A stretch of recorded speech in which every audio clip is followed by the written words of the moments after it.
tal, amigas, amigos de tu programa Cruce a la Izquierda por Infocifras TV, Info TV? Estamos saliendo como siempre todos los lunes a mediodía por Info TV, y Javier Benoy, que les habla, Juan Barreto, conducimos este programa para usted. Hoy tenemos al economista, profesor universitario y estrella de los números de la economía, el profesor Ingerson Freites, quien nos va a hablar un poco del cuadro político, el cuadro económico, las estadísticas, los numeritos, para que nos ubiquemos, como dijera el profesor Rigoberto Lano, en la naturaleza de los tiempos. Te damos la bienvenida, Ingerson. Javier, bienvenido. ¿Alguna pregunta? Sí, bueno, Ingerson, generalmente cuando nosotros hacemos entrevistas a economistas, les preguntamos primero sobre cómo ven la situación, el diagnóstico inicial y después una explicación de esos números. ¿Por dónde comenzarías tú si te preguntan cuál es la situación hoy de la economía venezolana y hacia dónde va? Bueno, primero darles las gracias a ustedes por esta invitación. En verdad me siento honrado. Y luego de ver a los participantes de este programa, los antiguos invitados, en verdad muy agradecido por tomarme en cuenta para este programa. Mira, gracias Juan, gracias Javier. Esa pregunta, bueno, hoy creo que se la hacen muchos venezolanos y siempre andan preguntando los estudiantes en el salón de clase, ¿cómo está la situación en Venezuela? Bueno, en este preciso momento se están dando los resultados del primer semestre del año, el cual evidentemente el comportamiento fue negativo, es decir, luego de tener un crecimiento económico a finales del año pasado, el cual fue muy anunciado y rimbombante,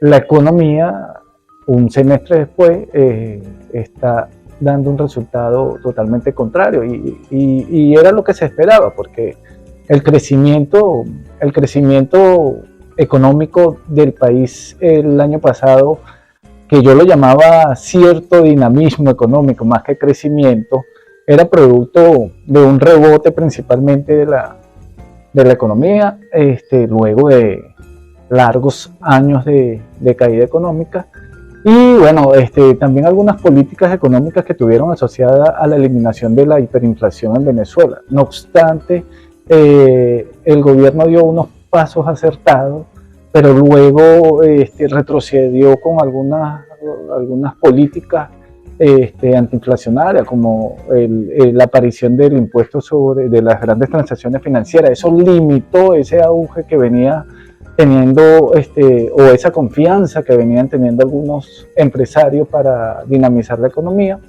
Fue como el primer elemento, ¿no?, que hizo retroceder nuevamente las inversiones en el país. Hoy por hoy podemos decir, para contestarle a Javier, hoy podemos decir que el panorama sigue siendo opaco, sigue siendo oscuro. La política económica aplicada hasta el momento, que es una parte solamente de la política económica, que es tratar de tener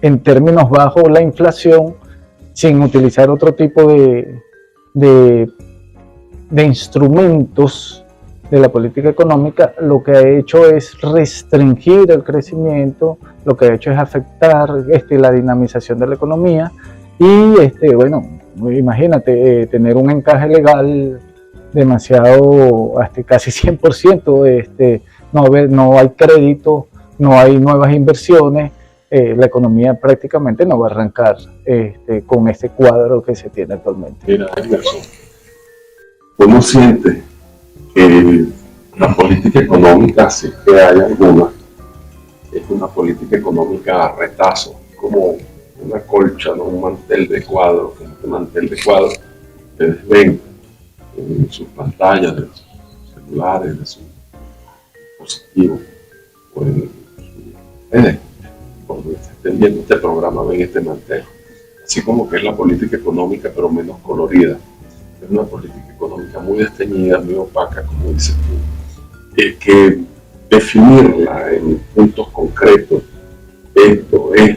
los 5 puntos que uno podría decir que son las bases fundamentales del programa de gobierno y del plan antiinflacionario, de la política económica en general, como que es muy difuso, ¿no? Cosas como esta pasan. Por un lado, hay una política de reducción de la inflación anunciada por el gobierno, pero por otro lado hay también esfuerzos que van en sentido contrario, como por ejemplo el aumento de los impuestos, aumento de impuestos que no son impuestos dirigidos a determinado sector, sino que son impuestos que privan sobre toda la sociedad, como por ejemplo el IVA, el impuesto a las importaciones, es decir, impuestos que terminan afectando fundamentalmente a los sectores más vulnerables. ¿Tú podrías establecernos, para nuestro conocimiento y de nuestro público, cuáles son las 5 líneas estratégicas del gobierno, para ver si nosotros podemos desgranarlas, conocerlas? ¿Las conoces? ¿Sabes de qué se trata la política económica del gobierno? Bueno, en términos concretos, no hay un plan de gobierno dirigido a la economía. Yo creo. El gobierno lo hizo Eudomar Santos. Como vamos viviendo, vamos viendo. Pareciese que fuese así. No, y tú acabas de darle una definición bastante correcta. Es como a retazo, ¿no? Es a retazo. Cuando tú vas a hacer un programa de gobierno, por lo menos tienes que tener 3 líneas fundamentales, que es el crecimiento económico, ¿verdad? Si no hay crecimiento económico, entonces prácticamente no puedes hacer nada. Entonces, ¿cómo estimulas el crecimiento económico? Bueno, a través de instrumentos y de programas como el que acabas de decir también, bueno, el tema de los impuestos. Una de las cosas que más se están quejando en este momento el sector privado es que hay una voracidad fiscal, pero altísima. Hace poco tuve la oportunidad de sentarme con 2 personas allegadas al sector petrolero que dirigen algunos gremios y me estuvieron indicando y mostrando los impuestos que paga el sector petrolero.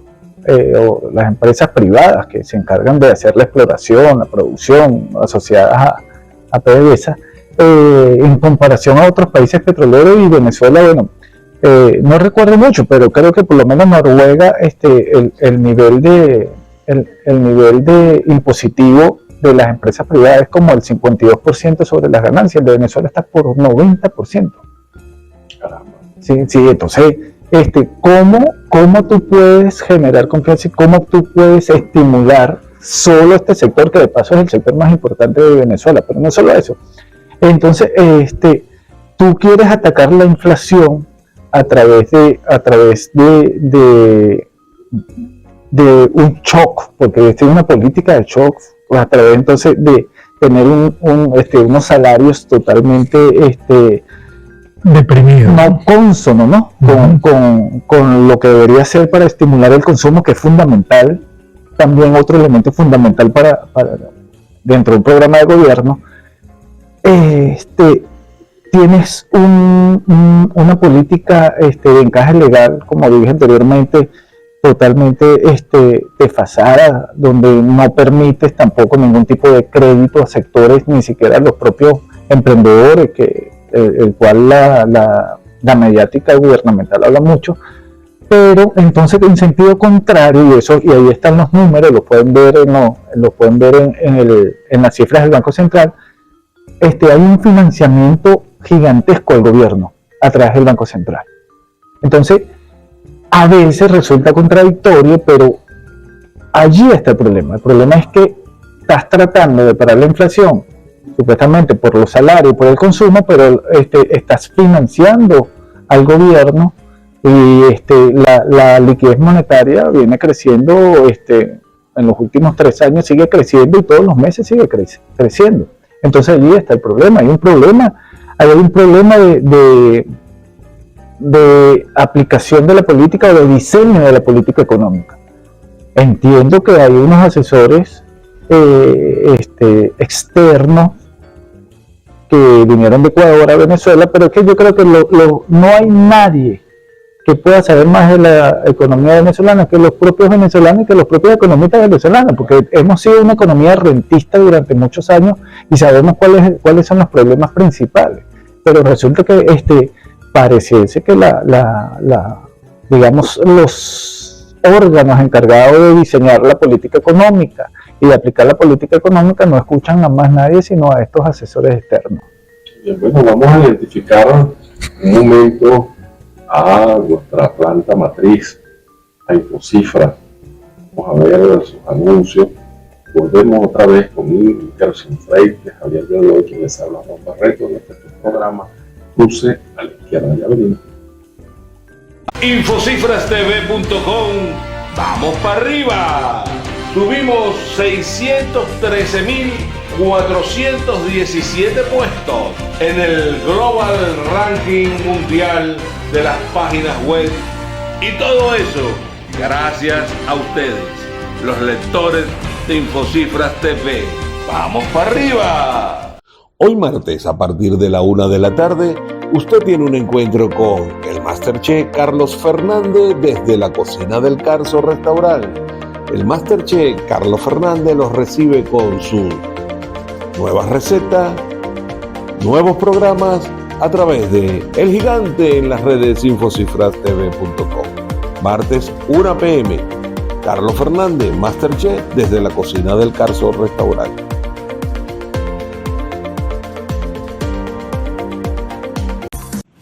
Si quieres vender más, te lo tengo.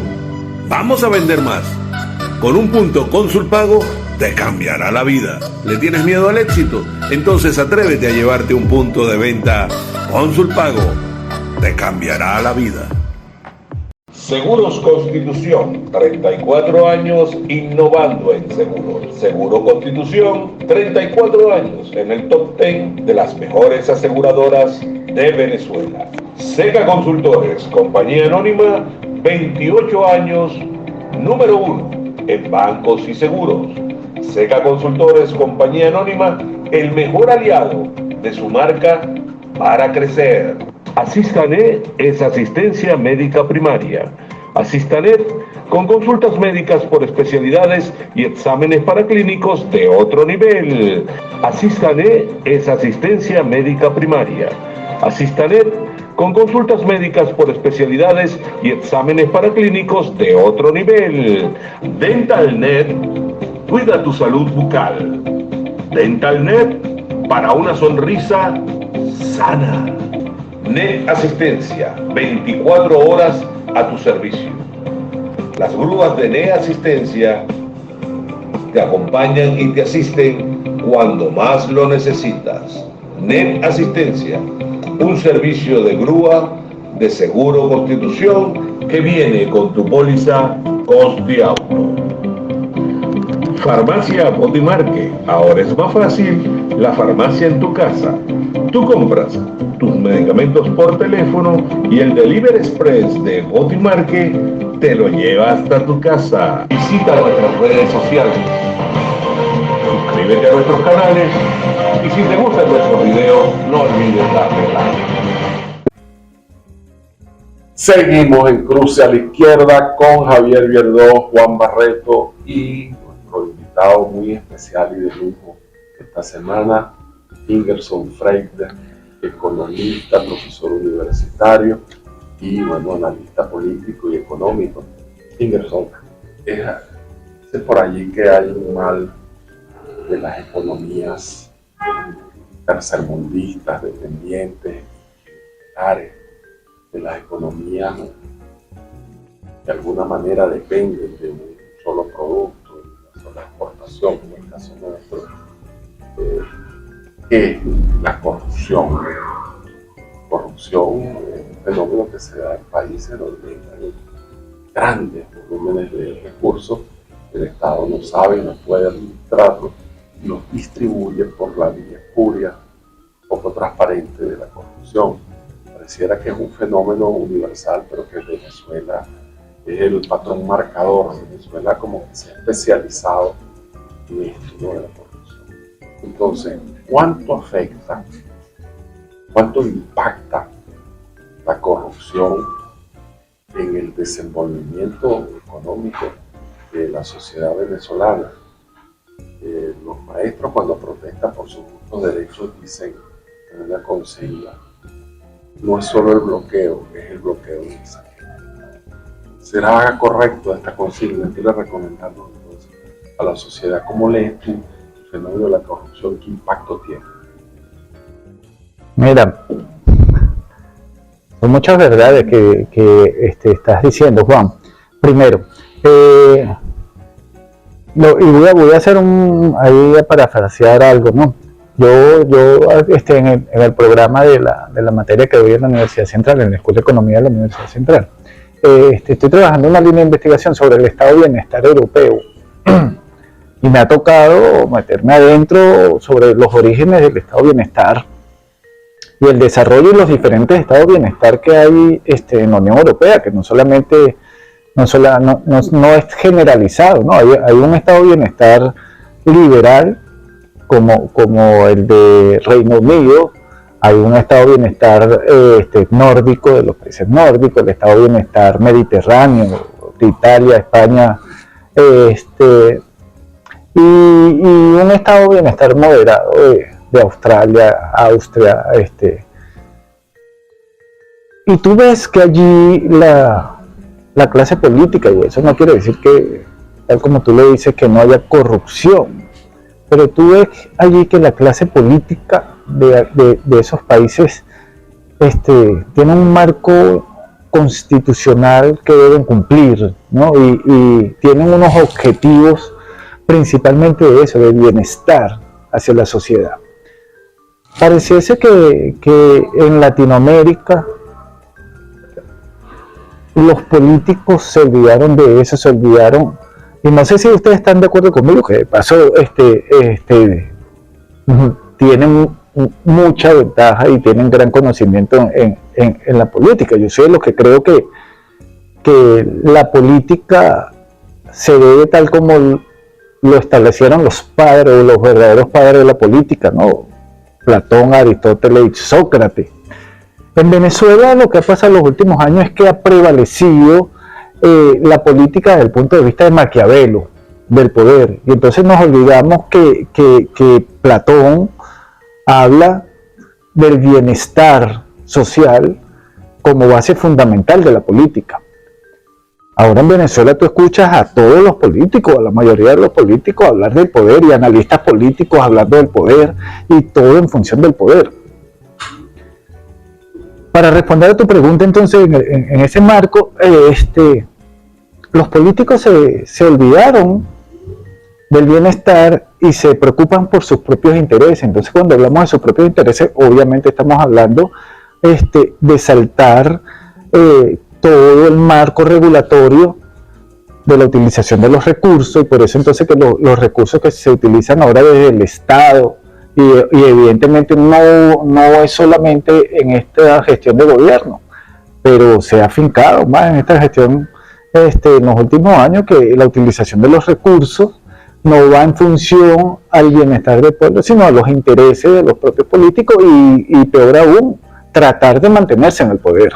Entonces, ¿cómo tú construyes un modelo de desarrollo de bienestar si efectivamente tu objetivo no es ese, sino tu objetivo es enriquecerte, utilizar los recursos como mejor te parezca, sin un marco institucional, sin un modelo de desarrollo, sin una política económica que seguir? ¿Cómo tú generas bienestar así? Tú sabes que hay una gran discusión sobre el tema de no sé, Javier ahí seguro va a pegar un grito al cielo, sobre el tema de la colonización. Yo lo suelo decir en las redes sociales, ¿no? Nosotros los latinoamericanos nos hemos quedado en la teoría de la dependencia, el tema de la colonización. Pero yo pregunto, Juan y Javier, entonces los políticos latinoamericanos, los políticos venezolanos no han tenido responsabilidad sobre el modelo de desarrollo de los países latinoamericanos, no han tenido responsabilidad sobre ese modelo rentista en cada uno de estos países. No había un desarrollo industrial, un desarrollo científico que ayuden a las sociedades o que ayuden a los países a dar un paso al frente. Uno se hace tanta pregunta Y claro, siempre va a existir dentro de la geopolítica, va a existir ese hegemón o esos hegemones que han intentado que Latinoamérica no se desarrollara. Pero ¿desde cuándo la Unión Europea se comenzó ese proceso de integración? Hace poco, hace 30 años, a finales de los 90. Cuando tú lees, hay un documento que no recuerdo el nombre, el primer documento de la Comisión para generar esta integración, habla que la Unión va en función de los peligros en términos económicos que podía generar para aquel momento Estados Unidos, ¿no? Como un posicionamiento del mercado. Entonces los europeos deciden integrarse en función a eso. Vuelvo y pregunto, y entonces los políticos latinoamericanos durante los últimos 70 años, luego que se acabaron las dictaduras latinoamericanas, ¿qué han hecho? ¿Qué hemos hecho? Chávez fue uno de los promotores de la integración, ¿no? A través de la CELAC, el Banco del Sur y todo ese tipo de cosas, pero los políticos latinoamericanos de esta generación o de estos tiempos parece que no les interesara. Tú sabes, Ingerson, que hay una vieja discusión en la sociedad venezolana entre cuyos más interesantes representantes está el psiquiatra ya fallecido Roberto de Vries, y también está Alex Ferguson, en esa onda, que estudiaron la motivación de afiliación, poder y logro en la sociedad venezolana. Y entre las cosas que encontraron en los estudios es que en Venezuela hay una sobrevaloración de la motivación del poder, mucho más el poder que el logro, y incluso mucho más la afiliación que el logro. Y si uno analiza esto en términos económicos, en términos de etos económicos, de ética del trabajo, de ética del ahorro, de ética del consumo, el problema de fijar objetivos macroeconómicos en la sociedad venezolana es que la gente siempre lo vincula, o la gente no, la clase política lo vincula a las rentas políticas. ¿Sí? ¿Para qué sirve la economía a la clase política? Para acumular patrimonio, para acumular renta política, y no para generar bienestar. Correcto. Entonces, el problema aquí es que tenemos un poco esa imagen, esa metáfora de colocar los bueyes detrás de la carreta y no delante. Cuando se habla de economía, se está hablando fundamentalmente de para qué sirve la economía para la renta política, y no para qué sirve la economía para los objetivos de bienestar, o para crear empleo, para mejorar el ingreso, para distribuir el ingreso. Entonces yo no sé cómo los economistas, que necesariamente creo yo tienen que ser economistas políticos en este país, producto no solo de la renta petrolera, sino de que vivimos un capitalismo político, un capitalismo cruzado por la ambición de las rentas políticas. ¿Cómo hacen ustedes para entender precisamente ese contraste entre la literatura económica que plantea la definición de la política, de la política macroeconómica, los objetivos, los instrumentos, y se enfrentan a la ceguera y a la sordera de la clase política? ¿Cómo se sienten ustedes cuando, como profesionales, digo yo, cuando la inquietud del político es ¿para qué sirve la economía en función del poder? Y no ¿para qué sirve la economía en función del bienestar social? Mira, sí, hemos llegado a un punto de que lo pensamos y lo decimos en los gremios, que este país, en el caso de Venezuela, parece que no es un país hecho para los economistas, exactamente porque ningún político va a planificar y va a generar un programa de desarrollo de largo plazo. Y sobre todo afianzando eso que acabas tú de mencionar, ¿no? Carlos Matus, ¿no? Carlos Matus, economista, planificador y presidente del Banco Central del gobierno de Allende, en su libro Política, Planificación y Gobierno, lo dice: el político latinoamericano piensa en el corto plazo y siempre va a tratar de generar resultados en el corto plazo. Los programas de largo plazo, que son entonces los programas de estabilidad, como la disminución de la pobreza, la disminución del desempleo, el crecimiento económico sostenido, no es de interés de ellos. Y creo que son uno de los factores, precisamente. El problema del desarrollo económico venezolano y en general de Latinoamérica pasa porque no hay un marco institucional respetable. Y voy a ponerles un ejemplo. Hace una década yo logré hablar con el representante del Fondo Chino en Venezuela, del Fondo Chino para Latinoamérica, y le pregunté que por qué habían decidido instalar el Banco de Desarrollo Chino para Latinoamérica en Chile y no en Venezuela, cuando en ese momento nosotros éramos su primer aliado. El chino me respondió, me dijo, porque en Chile hay institucionalidad. Y con toda la razón. ¿Qué quiere decir la institucionalidad? Que hay un programa de desarrollo que, independientemente de los gobiernos que pasen, ese programa de desarrollo se mantiene. ¿Entiendes? ¿Cómo haces tú para disminuir el desempleo en 4 periodos de gobierno con 4 partidos diferentes? Bueno, porque hay un programa que se respeta, que fue aprobado por el parlamento de cada país, etcétera. No sé, presumo yo que es así, ¿no? En el caso venezolano, lo que ha pasado es que llega un gobierno nuevo y entonces el programa de desarrollo es totalmente diferente al gobierno anterior. Y entonces hemos caído en esos errores una y otra vez. Bueno, de eso vamos a hablar en el próximo segmento, de cómo en Venezuela se inventa el agua tibia en cada periodo de gobierno, y vamos a contestar otras inquietudes importantes que tenemos aquí planteadas. Nos vemos muy pronto por aquí, por InfoTV y Cruce a la Izquierda. Infocifrastv.com. ¡Vamos para arriba! Subimos 613.417 puestos en el Global Ranking Mundial de las páginas web. Y todo eso gracias a ustedes, los lectores de Infocifras TV. ¡Vamos para arriba! Hoy martes, a partir de la 1 de la tarde, usted tiene un encuentro con el Masterchef Carlos Fernández desde la cocina del Carso Restaurante.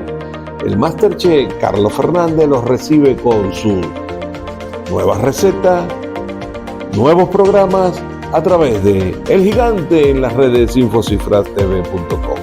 Martes 1 p.m. Carlos Fernández, Masterchef desde la cocina del Carso Restaurante.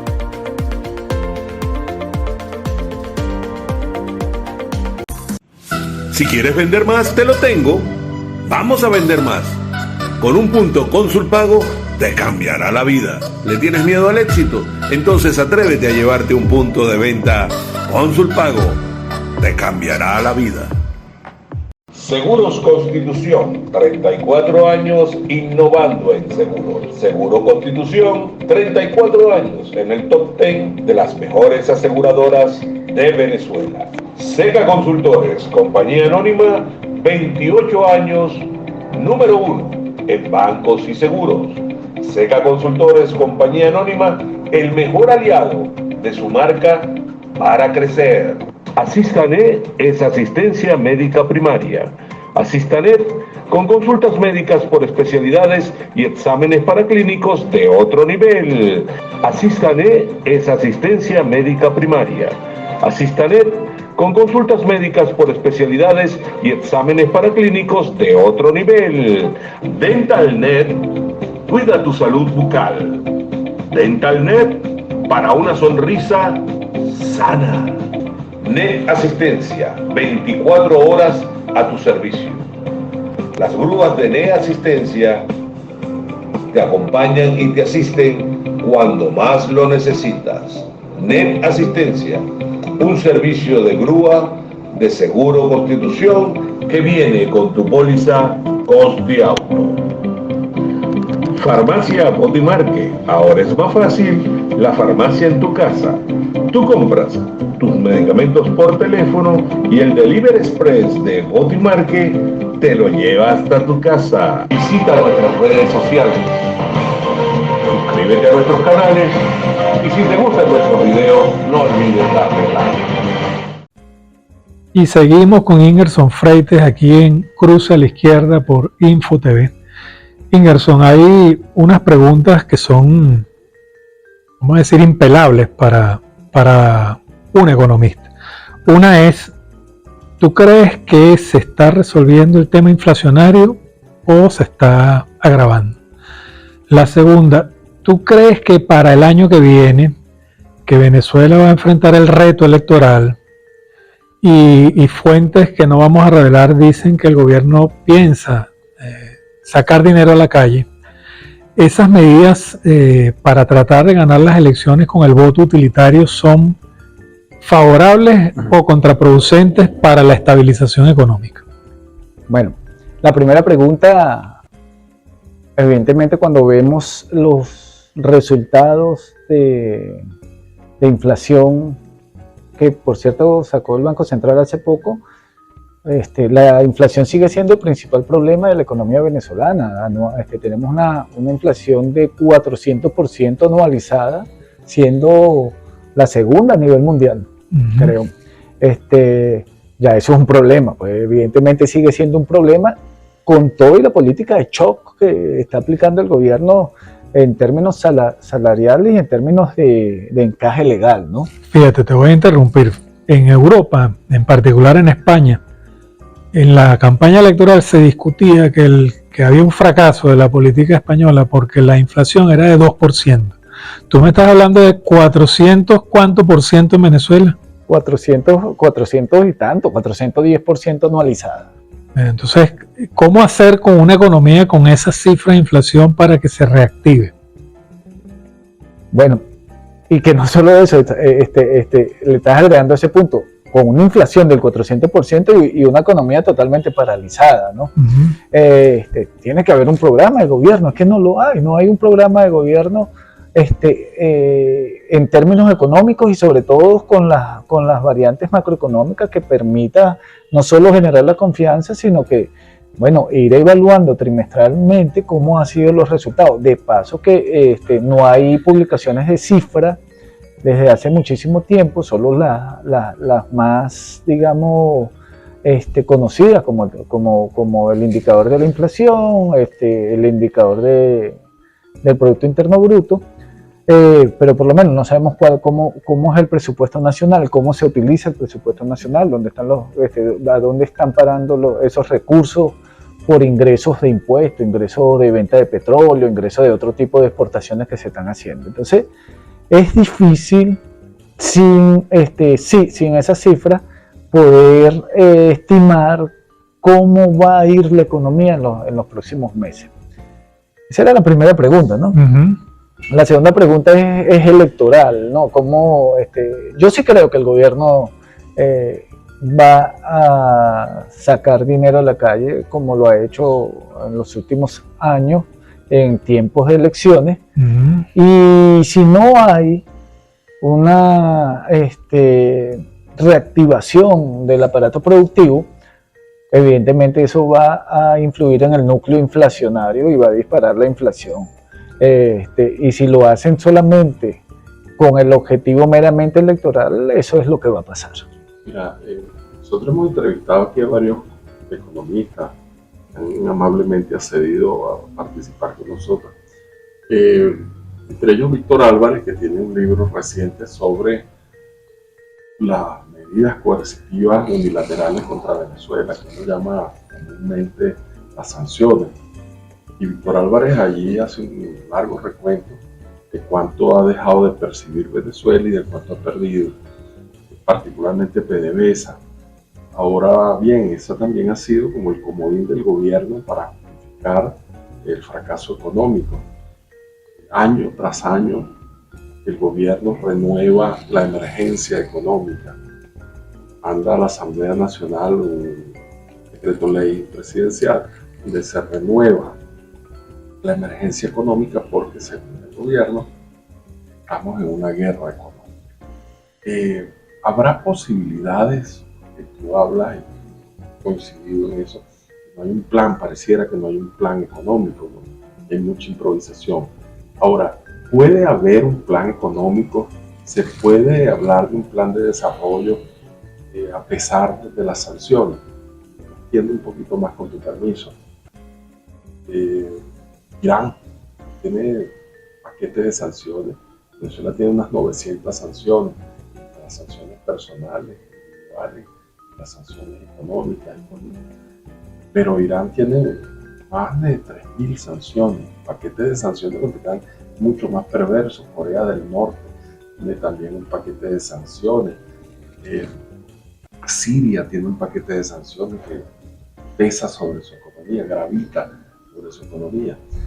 ¿Será posible que podamos hablar en Venezuela, más allá de lo que Sutherland denuncia, como la política de los bodegones, la economía de puerto, la economía de bodegones, hablar de una política que en el marco de las sanciones y de las medidas coercitivas unilaterales permita cierto nivel de despegue de la economía y cierto nivel de desarrollo? ¿Será eso posible? Mira, yo sí creo, Juan, yo sí creo que hay maneras de estimular la economía venezolana con las actuales sanciones que hay, porque de paso las sanciones van principalmente al sector petrolero, por supuesto. Nosotros hemos sido tradicionalmente, históricamente, una economía petrolera, el cual todos los sectores estaban sustentados en ella, ¿no? Cuando digo sustentado en ella, porque a veces la gente no lo entiende, hace algunas horas lo discutía con unos compañeros en Twitter. No entienden cuando decimos que la economía petrolera permeaba todos los sectores de la economía, principalmente a través del petrodólar. Al tú tener durante 40, 50 años un tipo de cambio subvaluado, ¿verdad?, muy barato, todos los sectores se beneficiaban de eso. Esa cultura económica del petrodólar permitió que la economía venezolana subsistiera, y bueno, como era un caudal de dólares gigantesco, nadie se preocupó por ningún gobierno, ni los propios sectores empresariales se preocupó por desarrollar verdaderamente una economía productiva y privada. Yo creo que las sanciones pueden ser la oportunidad para desarrollar esa economía privada y productiva por sectores económicos. Por supuesto que no lo vamos a hacer de la noche a la mañana, pero sí hay manera de mejorar la economía a pesar de tener las sanciones. Hay que desarrollar los sectores, digamos, unilateralmente, cada gremio, cada cámara, y elegir cuáles van a ser esos sectores. Bueno, yo siempre he pensado que el sector agrícola es uno de los principales sectores que podemos tener ventajas comparativas, aparte del sector petrolero.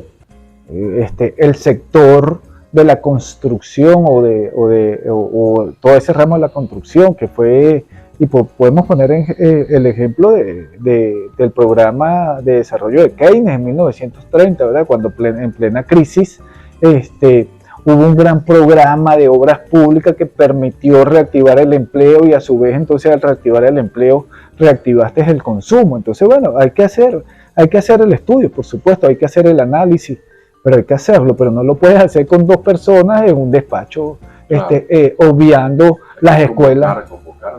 Convocar al país. Es que recuerdo mucho, mira, en varios sitios, el propio hay un canciller, el canciller alemán, cuando la hiperinflación en Weimar, ¿verdad?, convocó al país. Churchill, en el marco de la guerra, convocó al país en aquel momento para eso, para hablar de los temas económicos y cómo hacer de que la economía no caiga a pesar de otros eventos o fenómenos que se están dando.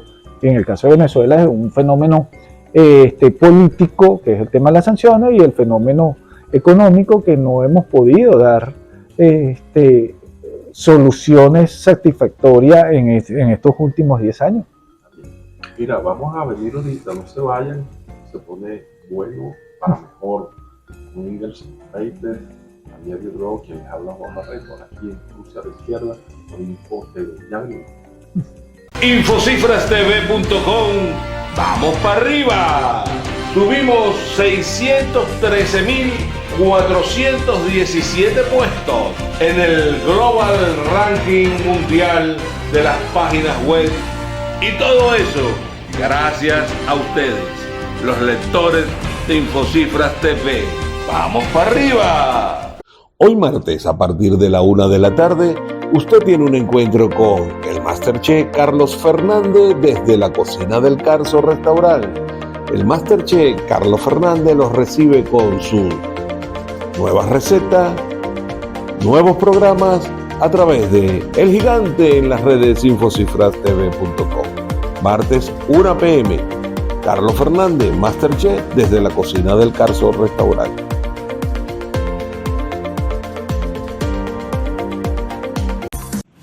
Si quieres vender más, te lo tengo.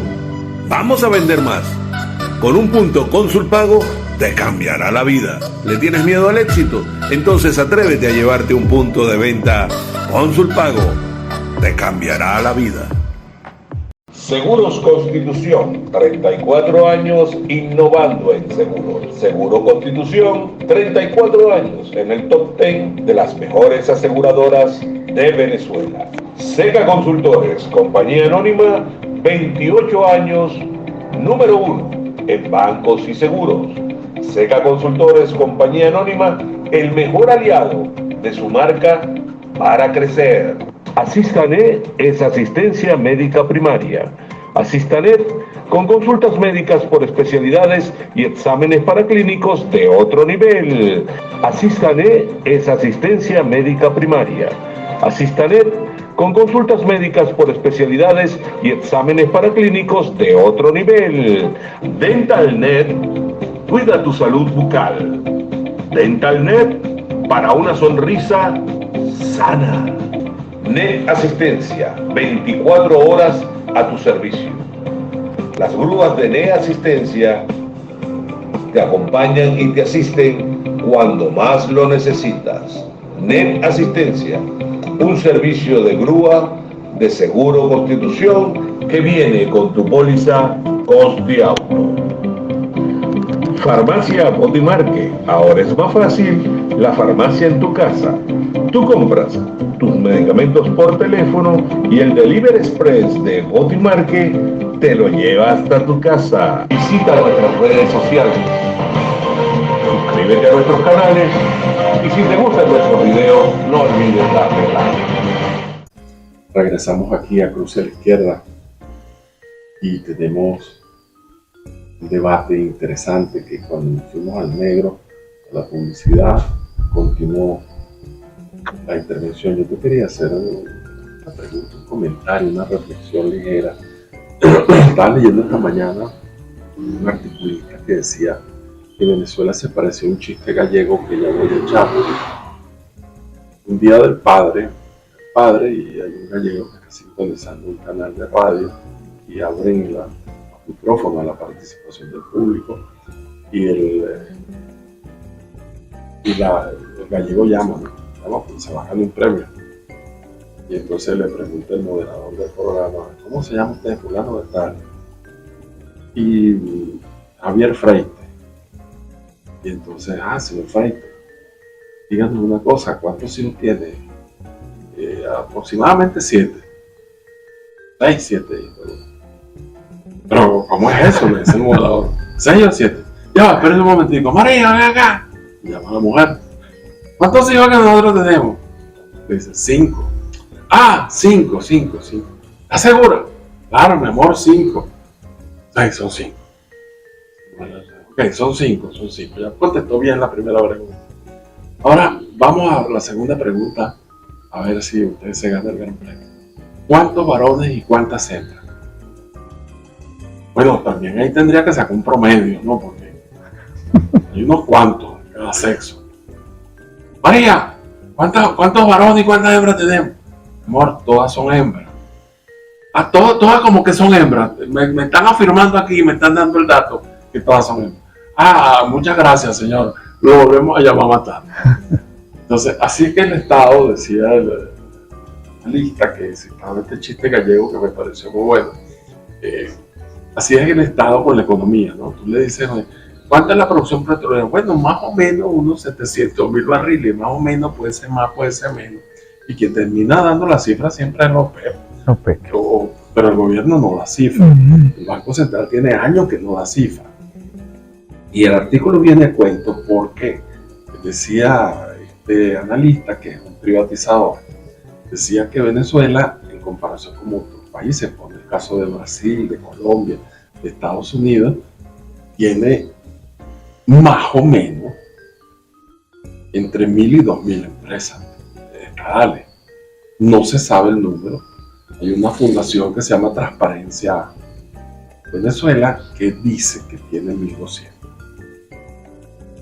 Después de un estudio detectivesco de la economía, indagando empresas, todas estas empresas, en su mayoría están en estado de quiebra, muchas paralizadas, y son subsidiadas por el Estado. Hay casos concretos, empresas donde los trabajadores ya ni siquiera van a trabajar y reciben un sueldo, un cestapique, un bono, una bolsa, ¿no?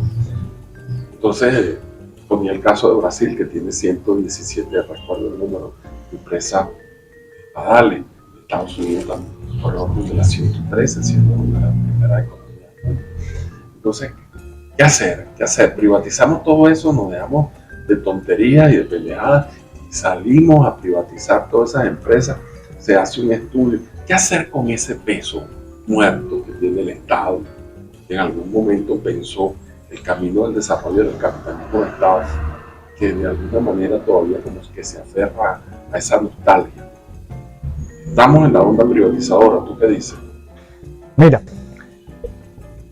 es una pregunta súper interesante, Juan, y yo la vengo reflexionando hace mucho tiempo, y estoy convencido que el Estado venezolano se tiene que quedar con los sectores estratégicos, y que hay sectores y empresas que ningún Estado debería manejar, por lo menos abasto, supermercados, ese tipo de cadenas de suministros de alimentos, ese tipo de cosas. Eso debería pasar a manos privadas o a manos de otras formas empresariales que hoy existen, no solo en Venezuela, sino en el mundo, donde las cadenas de suministro son organizaciones sociales conjuntamente con empresas privadas y todo ese tipo de cosas. Pero sí, yo estoy convencido que el Estado venezolano tiene que soltar muchísimas empresas por sobre todo lo que tú acabas de decir, que es el tema de los costos y el peso que tiene en el presupuesto nacional. Entonces, no podemos seguir teniendo empresas que no sean rentables y que a la larga se convierten en un problema para el propio Estado, porque al no ser rentable, pero tienes que cumplir con una condición social que es pagarle el salario a los trabajadores, entonces ahí estás teniendo una doble pérdida, ¿no?, en el circuito. Entonces, bueno, históricamente en otros gobiernos entiendo que las empresas del Estado que estaban en manos de esos gobiernos era PDVSA. Yo considero que PDVSA sí debería seguir siendo una empresa del Estado, y que en los procesos de sus cadenas de suministro, por supuesto, tienen que haber empresas privadas, sobre todo por el tema de la innovación y la tecnología, ¿no?, que eso va a ayudar a disminuir los costos, pero PDVSA como tal sigue siendo. Bueno, hay otras como el monstruo que tenemos en Guayana, eso necesita un proceso de inversión. Hay que aumentarlo a ver y altísimo. Queda Sí. como accionista, Sí, donde claro. se incorporan los trabajadores, Sí. un modelo de economía mixta, al estilo alemán. Exactamente. El tema de, el turismo, yo creo que el turismo no debería ser debería ser estatal, sino más bien el turismo privado genera competitividad, competencia y todo ese tipo de cosas. O sea, eso hay que evaluarlo, no es fácil decirlo así hasta la ligera, pero estoy de acuerdo contigo, no podemos seguir teniendo un peso presupuestario ahí que más bien nos genera una doble pérdida, ¿no? A ver cómo me he vuelto un liberal, como pasó el día. Sí, bueno, vamos a colocarle un poquito de pimienta a la discusión. Yo creo que el problema de las empresas públicas en América Latina es que no pueden compararse ni competir con las empresas públicas de otros países que tienen una gerencia basada en la rentabilidad, en el beneficio, en la eficiencia, en la responsabilidad que tienen para generar recursos a los estados y que además cumplen un papel importante en la generación de empleo. Yo creo que hay un modelo gerencial, la gerencia pública en Venezuela, el criterio sigue siendo el de la gerencia populista, no lo ven como unidades para capitalizar, para generar recursos y internalizar la idea de innovación científico-técnica en la propia gerencia pública, sino que lo ven fundamentalmente para repartir renta política. Entonces ahí tenemos un tema fuerte de discusión de qué pasaría en el país si la gerencia pública no asume su propio proceso de profesionalización y modernización para no tener este estereotipo de que la gerencia privada siempre es eficiente, la gerencia pública siempre ineficiente. La gerencia privada genera beneficios, la gerencia pública genera pérdida. Como que fuera una maldición. Como una maldición, el trabajador en la empresa privada recibe remuneraciones acordes a su productividad, el trabajador público no es eficiente, no es productivo y por tanto es básicamente una carga para la sociedad. Yo creo que ahí hay que plantear tanto este tema, obviamente, de cómo hacer una economía más eficiente, tratando de ver qué tipo de sectores públicos deben pasar a manos privadas o mixtas.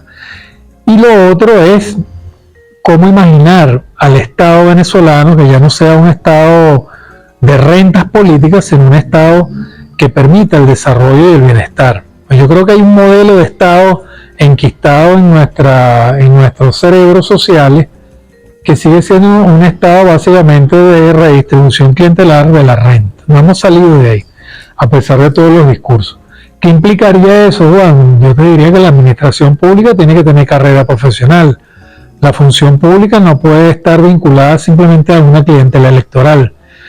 El funcionario público creo que tiene una autoimagen, una percepción muy negativa de su función frente a la sociedad. ¿Cómo recuperar eso? Por eso yo estoy totalmente de acuerdo contigo cuando tú hablas de reconstrucción nacional. Sí, Venezuela llegó a una encrucijada histórica donde ya sabemos que no podemos seguir así.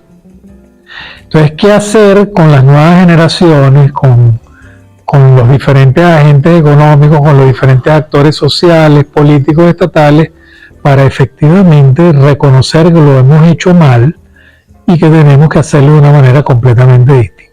No sé qué opinas tú sobre esto. Mira, yo voy a responder haciéndole una pregunta a ustedes dos porque sé que conocen la materia. Pero nosotros te entrevistamos a ti, eso bueno, no se vale mucho. Aquí ahora se cambiaron los papeles. No, en Latinoamérica se han dicho durante las últimas décadas, los últimos 50 años, 70 años, que Latinoamérica debe construir su propio modelo de desarrollo, ¿verdad? Pero no hemos tenido un resultado óptimo o satisfactorio sobre eso, Juan y Javier. Y entonces vuelvo a decir, en la investigación que estoy haciendo sobre el estado de bienestar europeo, ¿hay algo de malo mirar el ejemplo de ese estado de bienestar europeo que coincide con lo que tú acabas de describir? Alemania, los mejores pagados son los trabajadores públicos sobre las empresas privadas, pero tiene un modelo de igualdad donde un profesional gana casi igual que una persona que hace un oficio. Hay algunas diferencias, pero ellos le dan ese trato igualitario. Y su sistema educativo es muy interesante porque ahí yo cuando estuve leyendo sobre eso, yo dije, bueno, eso lo planteamos en Venezuela y dice que no hay democracia, porque el sistema educativo alemán no son los padres los que deciden quién va a estudiar. Ellos tienen durante la escuela básica un maestro tutor que evalúa las cualidades del estudiante y decide a cuáles escuelas técnicas van o otros si van a universidades. Entonces, yo lo que digo es, ¿por qué nosotros, en vez de los países latinoamericanos, que normalmente siempre veíamos a Estados Unidos, veíamos al norte, y nunca hemos visto a Europa? Y los europeos tienen un estado de bienestar y mira, un arraigo con el estado de bienestar increíble, los propios europeos lo defienden. Ojo, siempre existen los contrarios dentro de la misma Europa sobre el estado de bienestar por el tema de la sostenibilidad, ¿no? Porque el estado de bienestar gasta y efectivamente cobran muchos impuestos. Entonces, a través de ese cobro de impuestos es que genera ese bienestar a toda la ciudadanía. Y los impuestos son altos, pero la calidad de los servicios. La calidad de los servicios, la calidad de vida, y que los contrarios tienen 70 años diciendo, porque más o menos lo que lleva el estado de bienestar luego de la Segunda Guerra Mundial, tienen diciendo que el modelo es insostenible, pero tiene 70 años. 70 años sobreviviendo a eso. Entonces, yo creo que ese, por lo menos deberíamos, las grandes universidades de Latinoamérica, Venezuela, comenzar a ver más hacia Europa como un modelo, quizás no un modelo a seguir, pero por lo menos evaluarlo y ver cómo desde ese punto de vista y desde esa experiencia podemos construir un modelo similar en Venezuela y en Latinoamérica. Es que fíjate, Ingerson, hay una discusión en estos últimos 20 años. La discusión en Venezuela pareciera que fue o neoliberalismo salvaje o un socialismo indefinido teóricamente.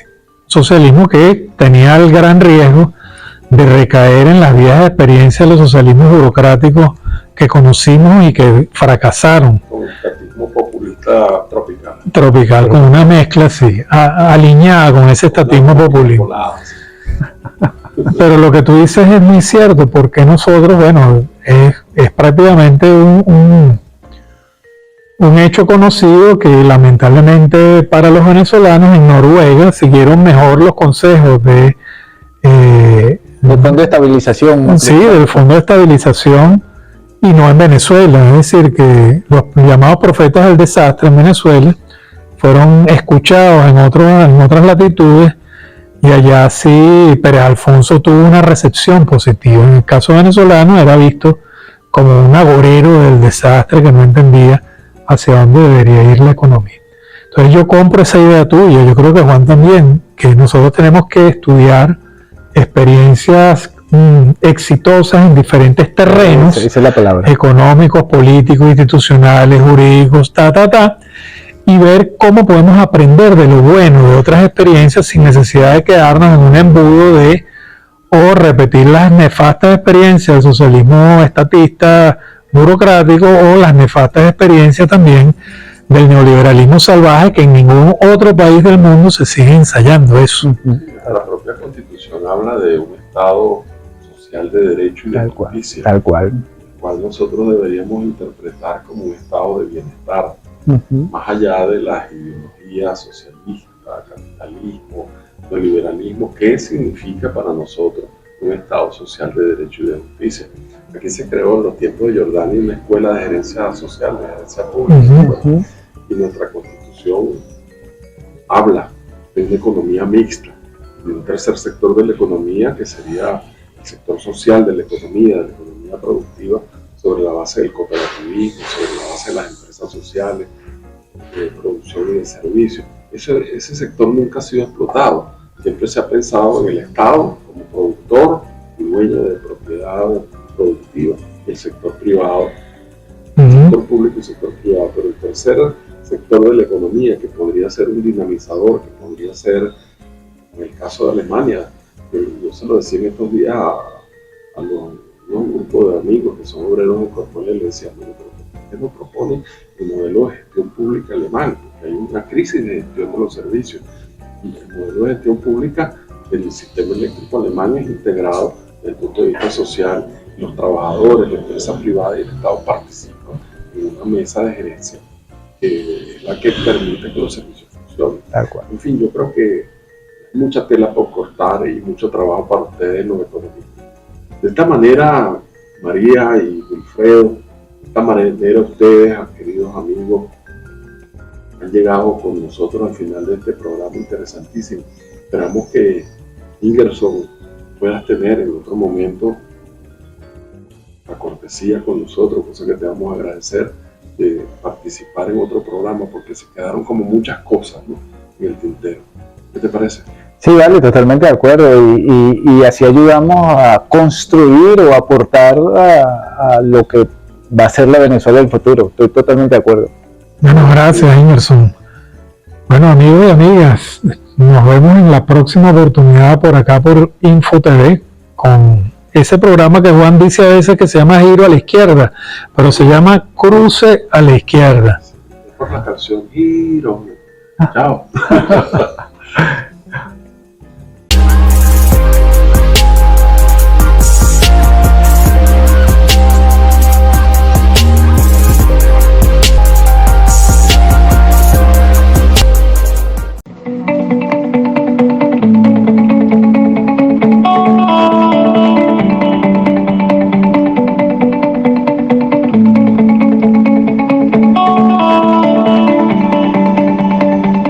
Infocifrastv.com, vamos para arriba. Subimos 613.417 puestos en el Global Ranking Mundial de las páginas web. Y todo eso gracias a ustedes, los lectores de Infocifras TV. ¡Vamos para arriba! Hoy martes, a partir de la 1 de la tarde, usted tiene un encuentro con el Masterchef Carlos Fernández desde la cocina del Carso Restaurante. El Masterchef Carlos Fernández los recibe con sus nuevas recetas, nuevos programas a través de El Gigante en las redes infocifrastv.com. Martes 1 p.m. Carlos Fernández, Masterchef desde la cocina del Carso Restaurante.